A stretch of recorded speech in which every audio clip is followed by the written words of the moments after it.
রাজধানীর মগবাজারে জামায়াতে ইসলামের কেন্দ্রীয় মজলিসে শুরার অধিবেশন উপলক্ষে সংবাদ সম্মেলনে কথা বলছেন দলটির আমির ডাক্তার শফিকুর রহমান। সরাসরি যাচ্ছে সেখানে। 70 ভাগ মানুষ হা বলল, তাহলে সেই ভোট এখন অগ্রাহ্য হবে কেন?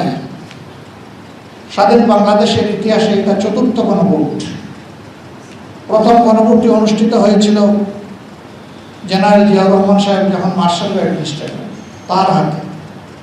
দ্বিতীয় গণভোট হোসেন মোহাম্মদ এরশাদের হাতে, উনিও মার্শাল অ্যাডমিনিস্ট্রেটর। তৃতীয় গণভোট মরহুমা বেগম খালেদা জিয়ার হাতে। আর চতুর্থ গণভোট হয়েছে একটা নির্দলীয় সরকারের হাতে। সেই গণভোটই মানা হলো না। ফলে জাতীয় জীবনে সংকট তৈরি হয়েছে। আমরা বিরোধী দলের পক্ষ থেকে বারবার এ দাবি উত্থাপন করেছি, এ নিয়ে সংসদে নোটিশ দিয়ে আলোচনা করেছি, কিন্তু শেষ পর্যন্ত 2/3 জুড়ে সরকারি দল আমাদের সমস্ত কিছু অগ্রাহ্য করেছে।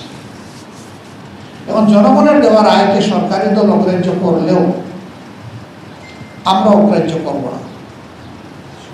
আমরা এই জন্য জনগণের পার্লামেন্টের বিষয়টা, অর্থাৎ জনগণের কাছে বিষয়টা নিয়ে আমরা এসেছি।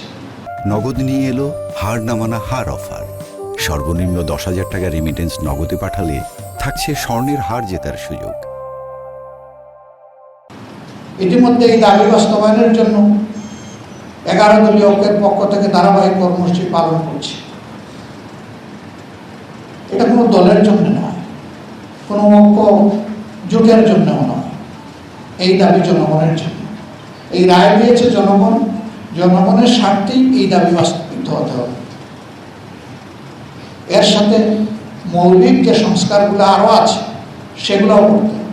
ক্ষমতার ভারসাম্য আনতে হবে। কেউ যাতে দুর্দান্ত ফেসিবাদী হয়ে উঠতে না পারে, জনগণের জীবন সম্পদ এবং ইজ্জত নিয়ে যাতে কেউ খেলতে না পারে, তার ওয়ারেন্টির জন্যেই এই পরিবর্তন বা সংস্কার অপরিহার্য।